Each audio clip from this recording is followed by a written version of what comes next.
नमस्कार दोस्तों, राधे राधे।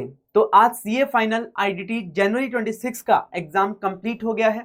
मैं आशा करता हूं कि आप सभी का एग्जाम बहुत अच्छा गया होगा। आज के वीडियो में हम रिव्यू करने वाले हैं कि पेपर कैसा आया था, कहां कहां से एग्जाम आए, पूरी बात हम करने वाले हैं। और उसके बाद हम आईबीएस को लेकर के क्या स्ट्रेटेजी हमारी रहनी चाहिए इन 1.5 डेज में, आपको क्या क्या रेफर करना चाहिए, कैसे आपको टैकल करना चाहिए, ये सारी बात अपन करने वाले हैं। तो चलिए स्टार्ट करते हैं सबसे पहले आईडीटी के पेपर रिव्यू से। अब पेपर का ओवरऑल अगर हम बात करें तो पेपर यहां पे अबव एवरेज आया था एंड लेंथी आया था। ठीक है, क्योंकि बहुत सारा कंप्यूटेशन ऑफ जीएसटी लायबिलिटी के क्वेश्चन पूछे गए बार बार, ये नेट लायबिलिटी, ये आपका आरसीएम लायबिलिटी, ये सारी चीजें पूछी गई। तो इससे क्या आपको टाइम लग जाता है सॉल्व करने में। तो डेफिनेटली जो पेपर है वो आपके लिए लेंथी हो गया। एंड उसी के साथ साथ कुछ ऐसे एरियाज को टच अपॉन किया गया जो आपने अगर कोई नॉर्मल मैराथन वगैरह देखी होगी तो डेफिनेटली वहां से आप नहीं कर पाए होगे। तो आपने अगर बहुत अच्छे से इस सब्जेक्ट को पढ़ा है तो आपके लिए पेपर मैनेजेबल हो सकता है। लेकिन अगर आप सिर्फ मैराथन वगैरह के भरोसे गए हो तो डेफिनेटली ये पेपर आपके लिए अबव एवरेज और लेंथी रहा होगा। ठीक है, तो हम देखते हैं कि सर कैटेगरी वाइज जो हम आपको एबीसी एनालिसिस देते हैं उस अकॉर्डिंग आपका कितना कहां से आया है। अगर आप देखोगे तो टोटल 118 मार्क्स का जो आपका पेपर होता है, ठीक है, उसमें से 75 मार्क्स का पेपर आपका कैटेगरी ए से आया है और 35 मार्क्स का कैटेगरी बी से आया है। अगर आप देखोगे तो 118 मार्क्स के पेपर में से 110 मार्क्स का जो पेपर है वो आपका कैटेगरी ए और बी से ही आ गया है। तो कैटेगरी वाइज अगर आप देखोगे तो कैटेगरी ए और बी चैप्टर से मैक्सिमम आया है, लेकिन उसमें आपने अच्छे से उन चैप्टर्स को किया है कि नहीं किया है, वहां पे पूरा का पूरा डिफरेंस हो जाता है। तो यहां पे हम बात करेंगे सर कौन कौन से चैप्टर से आया है, ये भी मैंने यहाँ पे आपको डिस्क्रिप्टिव में अगर आप देखोगे तो computation of GST liability, exemption और चार्ज को मिला करके मिक्स करके क्वेश्चन दे दिया। ठीक है, ऑफेंस पेनल्टी, अपील, रिवीजन से तो कंफर्म क्वेश्चन आता है। उसके अलावा कुछ ऐसे चैप्टर्स को टच अपॉन किया गया जो हम नॉर्मली थोड़ा इग्नोर कर देते हैं, जैसे जॉब वर्क हो गया, इंपोर्ट एक्सपोर्ट हो गया, ठीक है, एडवांस रूलिंग हो, मिसलेनियस प्रोविजन हो गया, इन सब चीजों से भी पूछा गया, एफटीपी, इंपोर्ट एक्सपोर्ट, तो यहां से भी थोड़ा थोड़ा पूछा गया है। डिस्क्रिप्टिव में भी अगर आप देखोगे तो 10 नंबर का तो कंप्यूटेशन ऑफ जीएसटी लायबिलिटी पूछ लिया, उसके बाद 8 मार्क्स का इलेक्ट्रॉनिक कॉमर्स ऑपरेटर और टीसीएस के रिलेटेड पूछ लिया। तो इस तरीके से आपसे चैप्टर वाइज जो है यहां पे बताया है कि कितना कितना पूछा गया है। तो पेपर जो अगर ओवरऑल देखा जाएगा तो डेफिनेटली लेंथी हो जाएगा, क्योंकि हमें बहुत सारी कैलकुलेशंस करनी पड़ती है, सिली मिस्टेक्स वगैरह का ध्यान रखना पड़ता है, तो पेपर आपके लिए लेंथी हो जाता है। और क्योंकि कुछ ऐसे क्वेश्चंस पूछे जाते हैं, नए क्वेश्चंस बना करके पूछे गए हैं आईडीटी के अंदर जो हम जनरली एक्सपेक्ट नहीं करते हैं आईडीटी में, तो डेफिनेटली हमारे लिए जो पेपर है वो अबव एवरेज हो जाता है। ठीक है, चलिए हम पेपर देखते हैं कैसा पेपर आया है। अगर हम डिस्क्रिप्टिव पेपर की बात करें तो फर्स्ट क्वेश्चन आपका कंप्यूटेशन ऑफ जीएसटी लायबिलिटी के रिलेटेड। इसमें बहुत सारी एडजस्टमेंट, सिमिलर एडजस्टमेंट्स भी थी जो पहले पूछी गई हैं और कुछ एडजस्टमेंट्स आपके लिए नई भी डाली गई थी। तो लेकिन मैक्सिमम अगर आप देखोगे तो ऑलरेडी जो सिमिलर एडजस्टमेंट्स थी वो आपसे पूछी गई हैं। अदर इंफॉर्मेशन दे करके आपको जानबूझ करके कंफ्यूज करने का क्वेश्चन यहाँ पे काम किया गया है। उसके बाद अगर आप क्वेश्चन नंबर 2 देखोगे तो यहां पे क्या पूछा सर आपसे, एग्जेम्पशन और चार्ज ऑफ जीएसटी को मिक्स कर दिया। पूछा आपसे नेट जीएसटी लायबिलिटी, कंप्यूटेशन पूछा, लेकिन मेजरली यहां पे जो चेक किया गया आपका एग्जेम्पशन और चार्ज ऑफ जीएसटी चैप्टर का नॉलेज आपसे कंफर्म किया गया है। ऐसा ही पार्ट सेकंड के अंदर भी है, वो आपसे लायबिलिटी पूछी है, उसके लिए आपसे आरसीएम वाली लायबिलिटी पूछी, तो चार्ज ऑफ जीएसटी देखना पड़ेगा, एग्जेम्पशन चैप्टर देखना पड़ेगा, इस तरीके से आपको देखा गया। हाँ, यहाँ पे जो वैल्यूएशन का क्वेश्चन आया था कस्टम से, वो आपका बहुत ही आसान क्वेश्चन था। ठीक है, बहुत नॉर्मल बेसिक क्वेश्चन आपसे पूछा गया था और थ्योरी पार्ट भी पूछा गया था इसके अंदर, तो ये बहुत ही मैनेजेबल था। थर्ड का ए पार्ट जो था ये आपसे एक एग्जेम्पशन के ऊपर पूरा क्वेश्चन बना के पूछ लिया। भाई एक एग्जेम्पशन था आरडब्ल्यू वाला, उसके ऊपर पूरा क्वेश्चन ही बना करके पूछ लिया। तो ये अपन नॉर्मली क्या करते हैं, एग्जेम्पशन को इस तरीके से याद कर लेते हैं कि चलो आ जाएगा 1 नंबर का, लेकिन पूरी एक एग्जेम्पशन के ऊपर ही 5 नंबर का क्वेश्चन पूछ लिया। ठीक है, उसके बाद इंपोर्ट एक्सपोर्ट चैप्टर से एक क्वेश्चन पूछा गया। ठीक है, उसके बाद आपका यहाँ पे जो आपका पिलफ्रेज वाला जो कॉन्सेप्ट होता है, रिमिशन ऑफ ड्यूटी या अबेटमेंट ऑफ ड्यूटी वगैरह वाला जो कॉन्सेप्ट होता है, वहां से आपको चेक किया गया यहाँ पे कस्टम्स में। उसके बाद जो आपसे पूछा गया सर यहाँ पे एक रिफंड के रिलेटेड पूछा गया, और रिफंड में भी आपसे इंटरेस्ट कैलकुलेशन पूछा गया है। ठीक है, तो इंटरेस्ट कैलकुलेशन के रिलेटेड पूछ लिया। उसके बाद आपसे जॉब वर्क से पूछ लिया। अब जॉब वर्क के अंदर भी आपको आसान क्वेश्चन आया। ठीक है, इसके अंदर मान लीजिए आपसे थ्योरेटिकल ज्यादा पूछा गया जॉब वर्क के अंदर, तो जॉब वर्क के अंदर ऐसा कोई डिफिकल्ट क्वेश्चन नहीं आया। उसके बाद जो आपका बैगेज का क्वेश्चन था सिंपल क्वेश्चन था, ठीक है, बैगेज वाला क्वेश्चन आपसे बिल्कुल ही सिंपल पूछा गया कस्टम का। उसके बाद आपका जो यहाँ पे पूछा गया पेनल्टी चैप्टर से पूछ लिया गया, 2-3 पेनल्टी एक साथ पूछ ली है, ठीक है। उसके बाद यहाँ पे प्री डिपॉजिट वगैरह अपील चैप्टर से पूछ लिया गया क्वेश्चन, ठीक है। ये बेसिक क्वेश्चन थे, ज्यादा मतलब ये नहीं थे, प्रॉब्लमेटिक नहीं थे, मैनेज किए जा सकते थे। यहाँ पे आपका इंपोर्ट एक्सपोर्ट अंडर कस्टम से एक क्वेश्चन पूछ लिया गया थ्योरेटिकल, ठीक है। उसके बाद ये आपसे एडवांस रूलिंग के बारे में पूछ लिया। एडवांस रूलिंग का एक कॉपी पेस्ट क्वेश्चन था जो अपने पहले भी पढ़ते आ रहे हैं, सेम तरीके का क्वेश्चन आपसे पूछ लिया गया है। उसके बाद ये आपका मिसलेनियस प्रोविजन से क्वेश्चन आया और अल्टरनेटिव में आपका ऑफेंस एंड पेनल्टी चैप्टर से क्वेश्चन पूछ लिया गया है, ठीक है, तो उसमें कोई दिक्कत वाली बात नहीं। उसके बाद यहाँ पे एक एफटीपी से क्वेश्चन पूछा गया। इस प्रकार से पूरा ये जो आपका डिस्क्रिप्टिव पार्ट था वो ये पेपर बनाया गया है। उसके बाद अगर हम एमसीक्यूज की बात करें तो एमसीक्यूज में अगर आप देखोगे तो फर्स्ट केस सिनेरियो आपका यहाँ पे कंप्यूटेशन ही कंप्यूटेशन है, ठीक है। आपसे पूछा सर यहाँ पे टीडीएस कितने पे कटेगा, ठीक है, यहाँ पे रिटर्न के रिलेटेड आपसे पूछ लिया। ये तो आपके नॉर्मल क्वेश्चन पूछेंगे केस सिनेरियो से ही, लेकिन बहुत ज्यादा मतलब घुमा फिरा के नहीं पूछेंगे। लेकिन जो उसके बाद 4th 5th 6th क्वेश्चन पूछा गया, यहाँ पे कंप्यूटेशन पूछ लिया जिसके अंदर आपको टाइम लग जाता है। ऐसे केस सिनेरियो सेकंड में आओगे तो ये आपका इलेक्ट्रॉनिक कॉमर्स ऑपरेटर टीसीएस के रिलेटेड पूरा ये कॉन्सेप्ट था। इसके अंदर टीसीएस के रिलेटेड पूछा गया कितने पे टीसीएस कटेगा, कितना आपका लायबिलिटी आएगा, ये सब पूछा गया जिसमें कैलकुलेशन में आपको टाइम लग जाता है। ये आपके एमसीक्यूज थे। तो जो आपके सिंगल एमसीक्यूज थे, इंडिपेंडेंट एमसीक्यूज थे, वो इजीली मैनेजेबल थे, उसमें टाइम और सप्लाई पूछा, एफटीपी पूछा, ये आपके मैनेजेबल जो है क्वेश्चंस थे यहाँ पे, ठीक है। और फिर आपसे ये पूछा गया इंटरेस्ट कैलकुलेशन का कस्टम के पार्ट में, तो वो भी आपसे मैनेजेबल था। तो इंडिपेंडेंट एमसीक्यूज बहुत मैनेजेबल थे, लेकिन जो आपके कैलकुलेशन वाले थे तो उसमें ज्यादा कैलकुलेशन आपको करना पड़ रहा था, इसलिए थोड़ा टाइम कंज्यूमिंग था। तो ये तो हो गया आपका आईडीटी का पेपर रिव्यू।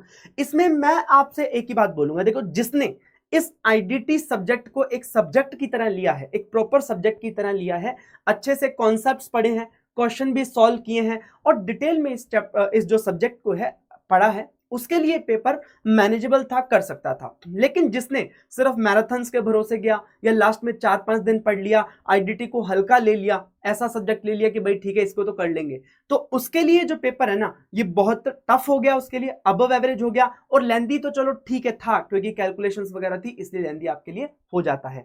तो जिसने भी सब्जेक्ट को एक सब्जेक्ट की तरह लिया है उसने आज फायदा उठाया होगा, क्योंकि जब पेपर ऐसा टफ आ जाता है तो उन लोगों को बेनिफिट मिलता है जो कंसेप्चुअली पूरा अच्छे से पढ़ के क्वेश्चन वोश्चन सॉल्व करके अच्छे से जाते हैं, उनको डेफिनेटली उस चीज का फायदा मिलता है, ठीक है। चलिए सर अब हम आ जाते हैं आईबीएस, जो गया सो गया, अब हम बात करेंगे आने वाले की। तो अगर नेक्स्ट बात करें हम, आईबीएस का एग्जाम होने वाला है, इस सब्जेक्ट को हम बहुत ही हल्के में लेते हैं।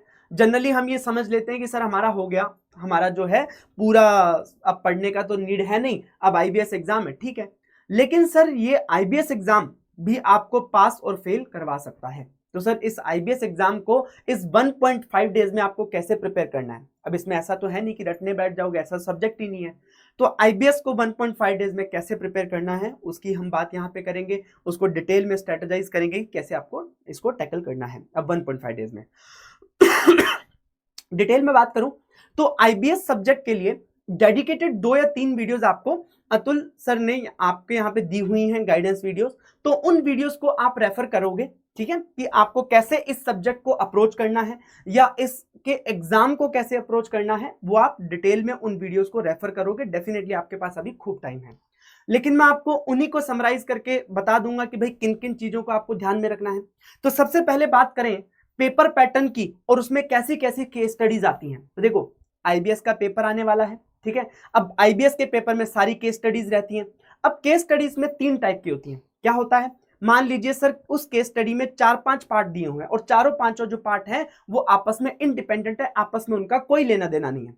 तो सर वो एक केस स्टडी दिखती तो है लेकिन वो अलग अलग क्वेश्चन की तरह हो जाती है, जिस पार्ट से जो क्वेश्चन है हम सॉल्व कर देते हैं। दूसरे टाइप की केस स्टडी होती है सर, थोड़ा सा डिफिकल्ट हो जाता है कि एक ही क्लाइंट के रिलेटेड अलग अलग केस सिनेरियोस दिए होते हैं जो आपस में लिंक नहीं होते, लेकिन क्योंकि एक ही क्लाइंट के रिलेटेड है तो हमें पूरी चीज को ध्यान में रखना पड़ता है।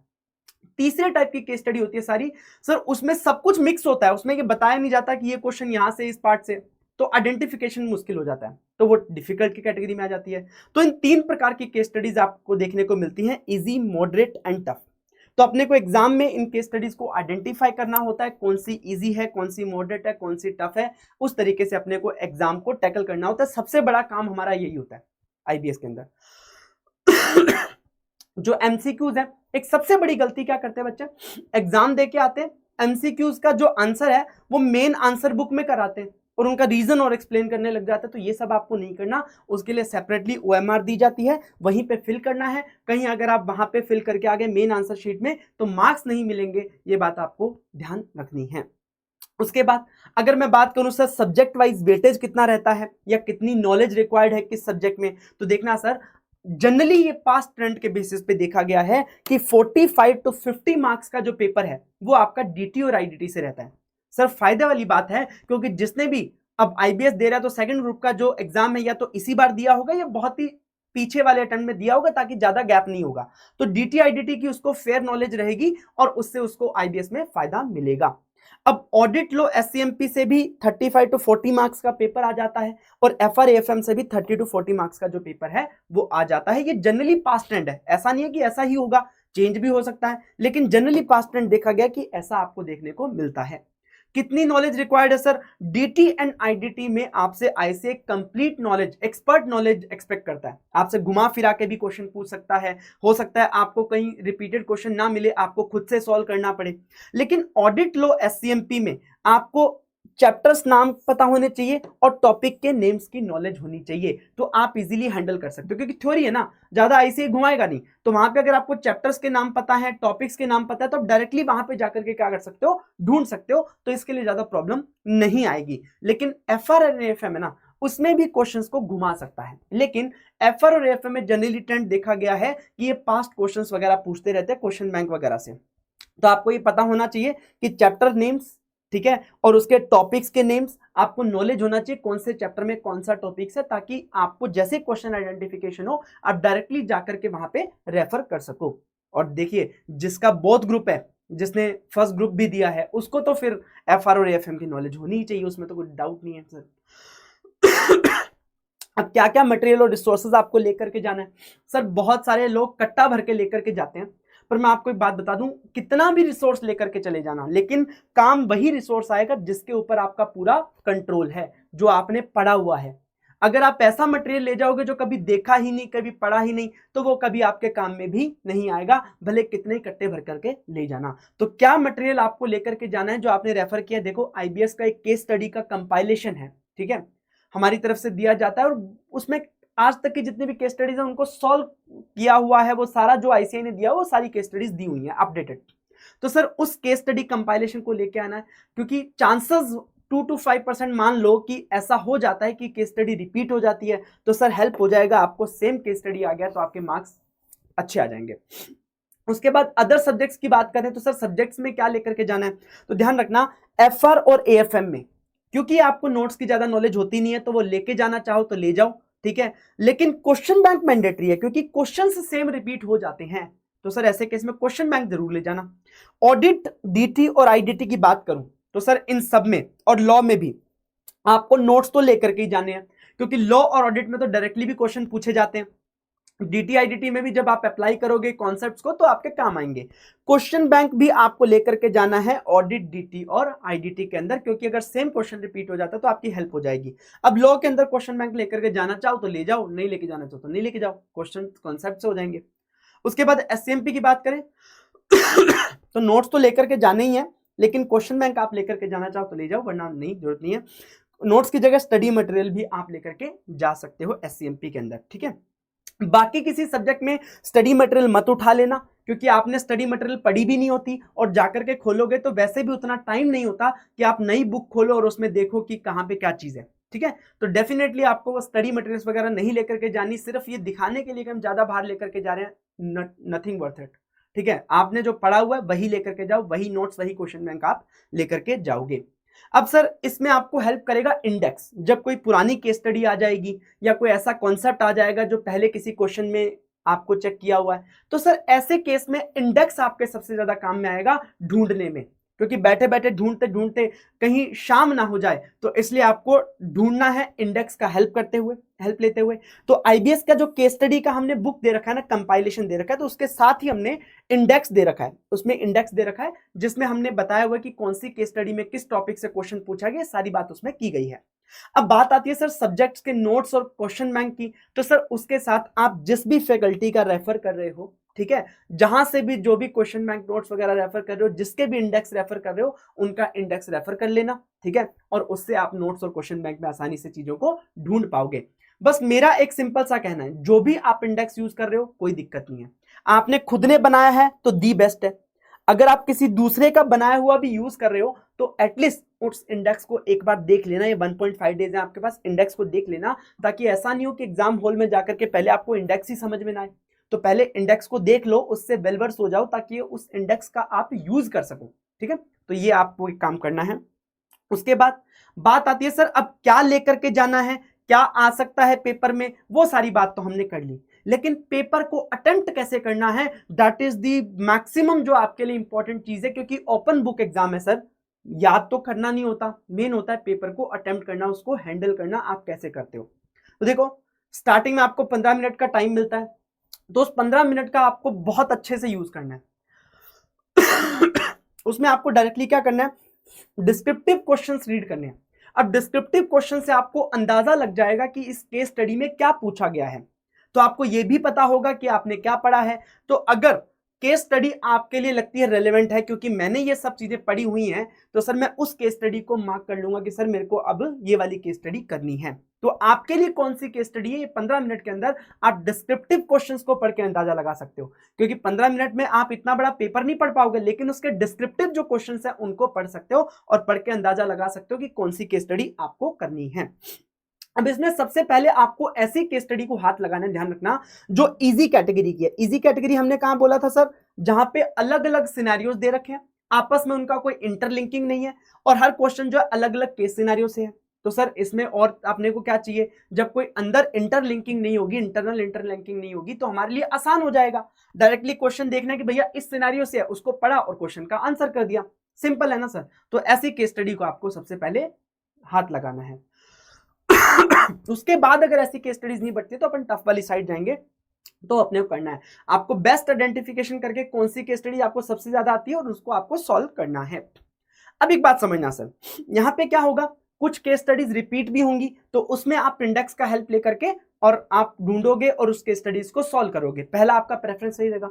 मान लो कोई केस स्टडीज सेम नहीं आती है, तो सर आपको अपना क्वेश्चन बैंक और जो कंसेप्ट बुक आप अपने साथ में लाए हो वो आप देख सकते हो सकता है पूरी केस स्टडी रिपीट ना हुई हो, कोई क्वेश्चन रिपीट हो गया हो, तो उस क्वेश्चंस को आप ढूंढ सकते हो। जैसे मान लो एफआर का कोई ऐसा क्वेश्चन था जो मेन बुक में था, तो आप डायरेक्टली वहां से ढूंढ करके और वहां पे सॉल्व कर सकते हो। अब सेम का मतलब ये नहीं कि सर पूरा क्वेश्चन, अरे मार्क नंबर तो चेंज हो सकते हैं ना, नंबर चेंज हो गए तो अकॉर्डिंगली आप सॉल्व कर सकते हो, लेकिन आपको पैटर्न मिल जाएगा कि इस तरीके से आपको सॉल्व करना है। अब जो ग्रुप 2 वाले स्टूडेंट है ना, वो एफआर और एएफएम को लास्ट में सॉल्व करने का कोशिश करना, ठीक है। क्योंकि क्या होगा ना, वहां पे आपके गलती के चांसेस ज्यादा रहेंगे, क्योंकि आपने एफआर और एएफएम पढ़ा नहीं हुआ, ठीक है। मान लीजिए एक केस स्टडी के पार्ट ए है, बी है, सी है, ए और सी आपका आता है, बी आपको पार्ट को नहीं आता, तो भैया उसका एक दो पेज छोड़ दो और लास्ट में आकर के इसको सॉल्व कर देना, अगर एफआर एएफएम का है तो। सिंपल है ना, इजी है। अब जैसे जैसे आप डिस्क्रिप्टिव पार्ट करोगे, साथ साथ में उसका एमसीक्यू सॉल्व करना है। क्योंकि क्या होगा ना, कहीं ऐसा नहीं हो कि आपने डिस्क्रिप्टिव सॉल्व कर दिया, लास्ट में एमसीक्यू कर रहे हो, फिर से पूरी केस स्टडी पढ़नी पड़ेगी, तो कोई सेंस रहेगा, टाइम वेस्ट होगा। तो जब आप उस केस स्टडी के डिस्क्रिप्टिव हैंडल कर रहे हो, उसी टाइम आपको एमसीक्यूज भी हैंडल कर लेने हैं, ताकि आपको बार बार वो केस स्टडी ना पढ़नी पड़े और आपका टाइम जो है वो बच जाए। ये आपको एक काम करना है। उसके बाद सर, नहीं सर हमें तो पढ़ना है, हमें तो 1.5 दिन के अंदर पूरा पढ़ लिख करके और एकदम टिप्स पे लेकर के आनी है चीजें, तो सर क्या पढ़े। देखो 1.5 दिन में ये सब्जेक्ट ऐसा है ना, तो ये 1.5 दिन आपके लिए इनफ है इस सब्जेक्ट को कंप्लीट करने के लिए, और ना ही 1.5 दिन आपके पास बहुत ज्यादा है जिसमें आप ये सब्जेक्ट कर लो। तो सर क्या पढ़ोगे, तो देखना सर, यहाँ पे हमने कुछ इंपॉर्टेंट टॉपिक्स दिए हुए हैं बेस्ड ऑन पास्ट पेपर्स में जो पूछा जाता है जनरली। तो ये फिक्स नहीं है, हो सकता है इसमें से आए, हो सकता है नहीं आए। अगर आपको पढ़ना भी हो तो आप क्या पढ़ोगे, ये वाले टॉपिक पढ़ लोगे जो हमने यहाँ पे दिया हुआ है लिस्ट, ठीक है। एफआर का दिया है, एएफएम का दिया है, ऑडिट का दिया हुआ है, डीटी का दिया हुआ है, आईडीटी का दिया हुआ है, लो का दिया हुआ है, एससीएमपी का दिया हुआ है। तो जो सेकंड ग्रुप के स्टूडेंट है उनको डीटी आईडीटी तो हाथ लगाने की जरूरत नहीं है, बाकी में देख लेना भाई, कोई टॉपिक अगर आपको लग रहा हो कि पढ़ना है तो पढ़ लेना, जो भी आपके पास मटेरियल है या रिवीजन वीडियोस दी गई हैं तो वो रेफर कर लेना। उसके बाद देखो, फोकस अपना जो है ना, वो 100 मार्क्स को अटेम्प्ट करने का होना चाहिए, ठीक है। अपने को ज्यादा से ज्यादा मार्क्स का अटेम्प्ट करना है। ऐसा नहीं हो कि अपन टेबल बना रहे हैं, सर प्रेजेंटेशन देख रहे हैं, ये सारी चीजें मैटर नहीं करती। हैंड राइटिंग उतना ही मैटर करती है कि सामने वाले को समझ आ जाए एग्जामिनर को, तो उतना अपना हैंड राइटिंग अच्छा होना चाहिए। बाकी प्रेजेंटेशन वगैरह आप ऐसा करो कि टेबल बनाने लग जाओ, वो सब में टाइम वेस्ट मत करना, पेपर अपने को ज्यादा से ज्यादा अटेम्प्ट करना है। लेकिन इसका मतलब ये भी नहीं है कि आप आते हुए क्वेश्चन को कम सॉल्व करके आ जाओ क्योंकि पेपर पूरा करना। अरे भाई जो क्वेश्चन अच्छे से आता है उसको तो अच्छे से सॉल्व करो, कोई दिक्कत नहीं है उसमें। अगर ऐसा नहीं हो कि भाई जो क्वेश्चन नहीं आता उसके पीछे अपन टाइम बर्बाद करके और क्वेश्चन जो है पूरा नहीं करें, तो ये अपने को काम नहीं करना। बहुत ही अपने विवेक से काम लेना है कि सर कौन से क्वेश्चन को मैं टाइम दूं और कौन से क्वेश्चन को टाइम ना दूं। ये चीज अपना दिमाग में पूरा चलना चाहिए। कई बार क्या होगा, डीटी आईडीटी में क्वेश्चन ढूंढने में टाइम ना लग जाए। अगर आपको लगता है कि सर पूरे आपको कंफर्म है कि यार ये क्वेश्चन ना कहीं मिलने नहीं वाला, ढूंढूंगा टाइम लग जाएगा और मेरे को आता है, तो कर दो ना सॉल्व। तो फिर वेट किस बात का कर रहे हो, ढूंढने की जरूरत थोड़ी है। तो ऐसे केस में डायरेक्टली भी क्वेश्चन सॉल्व कर सकते हो, लगता है कि हाँ सेम है तो एक बार के लिए खुद से सॉल्व कर लो, बाद में टाइम मिले बीच में चेक कर लो कि सही किया कि नहीं किया, अगर कहीं रिपीटेड भी है तो ये काम आप कर सकते हो। तो बेसिकली ये जो सब्जेक्ट है ना आईबीएस, एक स्पेशल सब्जेक्ट है, तो इसको ट्रीटमेंट भी स्पेशल देना पड़ेगा। आप 1.5 डेज अगर इस सब्जेक्ट के लिए स्पेशल पढ़ भी लोगे ना, तो उससे ऐसा कुछ नहीं है कि आप बहुत कुछ उखाड़ लोगे। द पॉइंट इज आपको पेपर में कैसे अटेम्प्ट करना है, वो जो अगर आपने चीज सही से कर ली ना, तो सर आप इस पेपर को पार कर जाओगे। क्योंकि ओपन बुक एग्जाम है सर, इसके लिए स्पेशल आपको क्या चाहिए कि आप खाली आपके पास बुक्स पढ़ी हैं, अब उसमें से आप कैसे पेपर को अटेम्प्ट कर सकते हो। तो यहां पे आएगा सर आपका दिमाग काम में आएगा, उस पेपर के टाइम आपका दिमाग कितना खुला हुआ है, कितने ज्यादा कॉन्फिडेंट हो।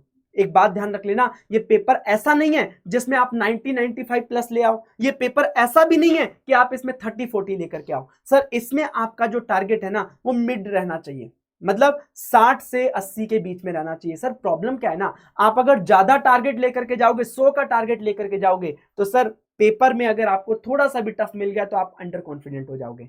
और अगर आपने मान लीजिए कम का टारगेट लिया तो सर कभी अचीव ही नहीं कर पाएंगे, तो ऐसा टारगेट बनाने का सेंस ही क्या है। तो सर ध्यान रखना, ये आपके विवेक के ऊपर है सारी चीजें, ठीक है। अब एग्जाम हॉल में आपको बहुत ही कॉन्फिडेंस के साथ जाना है।